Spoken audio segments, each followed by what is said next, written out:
Welcome and thanks for joining us. And in this episode, we want to show you Zoom.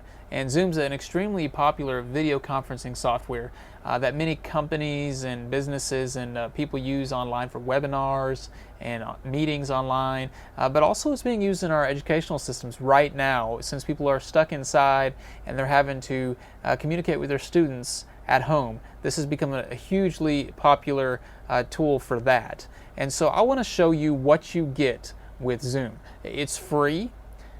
You can group chat, host, and teach through this. You can get up to 100 people in your video conference. You get 40 minutes of time. You can create a recurring schedule, so you could, let's say, meet every Tuesday at 3 p.m. You could continue that for the ongoing future. You can record and download your conference sessions. So after you do this, and you record it as you're going, you can download it and then you can upload it somewhere else so people who did not get to watch it could watch it later. Also, it's just widely accessible. You can use it on your computer, an iPhone, an Android, tablets, all kinds of stuff, and that's why it's become so popular. So as you can see, this software has a lot to offer. Let me walk you through this. I'm going to go very basic. I'm not going to go super in-depth, so if you want to learn more, you'll have to do some digging yourself. But let me show you the basics of this program. All right, so the first thing you'll want to do is go to zoom.us. And when you get to zoom.us in your browser, this is the site you'll see. You'll see this page. And you're going to go to sign up. It's free. And so I've already made an account, so I'm not going to walk through this step. This is fairly simple. Just input the information that you need, your name and email address, and then go ahead and sign up. So I'm just going to go ahead and sign in. All right, so now I have signed in, and once you sign in to Zoom, you may see this screen right here that's got a bunch of information, name, all kinds of stuff. This is all in your profile. In the top right, you may see a little icon that you can click to see that. So let's take a look at the profile and make sure you have things checked correctly. So first few things you'll see is your name. You'll see you can change a picture. This ID here is important because it's the ID where people will reach you. Your email address, you can see here it's got the number 100. Now if you upgraded your account, you could obviously get more, but the free account does more than enough. You set your time. You can connect it to a calendar. You can see this is just your basic stuff. But now for meetings here on the right where you see meetings, if you click that, you'll be able to see exactly how this is supposed to go. So let's say I want to schedule a meeting. Schedule a new meeting, and you could name your meeting. Let's say we're going to name this one Dan's Meeting. And then you would enter your meeting description, meeting with Dan. I know this is original, right? And you set your time, your duration. You can see here, meeting ID, generate automatically. Now you can use your personal one if you would like, generate automatically. It doesn't really matter, it's going to give you this information. Require a meeting password. That, if you just want people to click in and go right into your meeting without a password, that's fine, you can just leave that off. But I would suggest a password. It does prevent people from just being able to drop in if they happen to type in your ID or something. You never know what kind of people are trying to get into these things. So it'd just be good to use the password. You can make it real simple. Video, host, participant. You're going to want both of those on. That way you can have your group meeting and everybody to come to you, and the host is the one in charge. So the host gets to talk, mute everybody when they need to, and then unmute and have conversation that way. Audio. Now this is if you want to have people come in by telephone or computer audio or both. So people can technically call into this. Now that's a different little set of features, so I would suggest trying to stick to the video side first.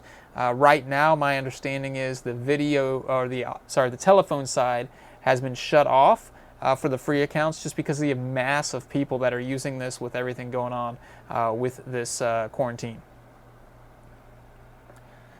Meeting options. You can enable join before host. Means before you turn on your stuff and set up, if they have the info, they can get in there and start. Or they could, you could just make them wait. Enable a waiting room where they wait for you. Mute participants upon entry. If you're going to teach a lesson, that might not be a bad idea.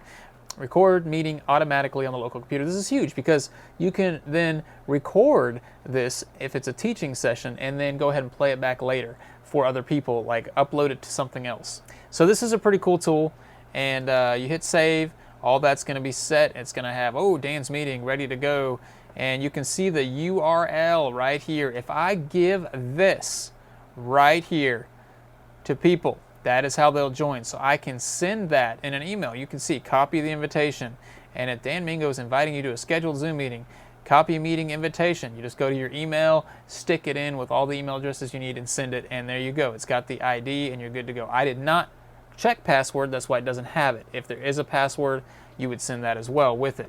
And so it's that simple. Now let me show you what your interface looks like once you're doing a meeting. So you host a meeting. We're going to go with video on. Would you like to start this meeting? Let's start the meeting. Let's see how it goes. It's going to pull up this application launcher. This is going to be on Windows or on a Mac, and you're going to open it. It's basically going to download the actual software.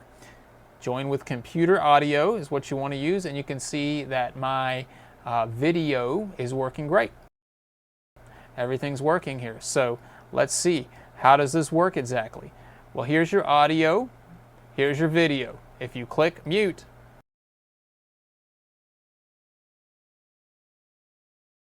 now you can hear, you can see what it says there. You're muted now. Press this. If I click stop video, I'm going to shut off, but you'll still see my name. So if I'm talking, you'll still hear me, but the video shuts off. That way, if I need to shut it off, something's going on in the background, my kids just ran in the room, something's going crazy, I can shut it off. I suggest if your kids are going crazy and they ran in the room, you might want to shut the audio off as well. So here you can invite people individually. So one by one, you can go ahead and invite them if you would like, or you can go through the other process I told you earlier. Manage participants. You're going to see a little board pull up on the side. Let's say I had 15 people in this group. Then all 15 would be on that side right there, and it would tell me what their names are. I can mute all, which means everybody is muted. Yes, continue. Nobody can talk until I let them. Unmute all, now they can talk. That's a good way for teaching so that you're not getting interrupted or you don't hear any sounds. But, you know, this other feature they have here is chat. So they can talk. They can chat and continue talking, asking questions while you're teaching. So it works really well in that scenario. Right here, you've got this really cool feature, Share Screen. Share Screen lets you share anything you got up here, and I can share a whiteboard, and I can, you know, pull that up and say, let's go ahead and share that, and I can write whatever I want. I can type stuff.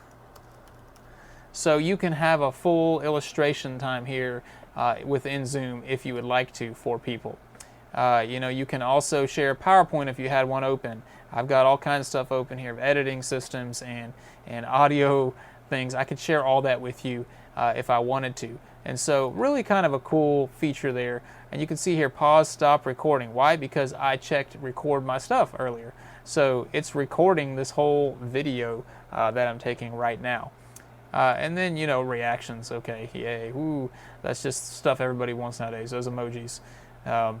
Kids these days, right?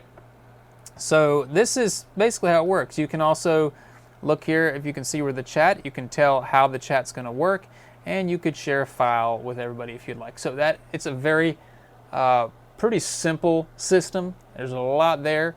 And I can't explain all of it to you. I think sometimes you just got to play with stuff to figure it out, but that should give you a very basic understanding. Now, your phone has the same thing on it, and it's also got Zoom. And I want to show you Zoom on the phone.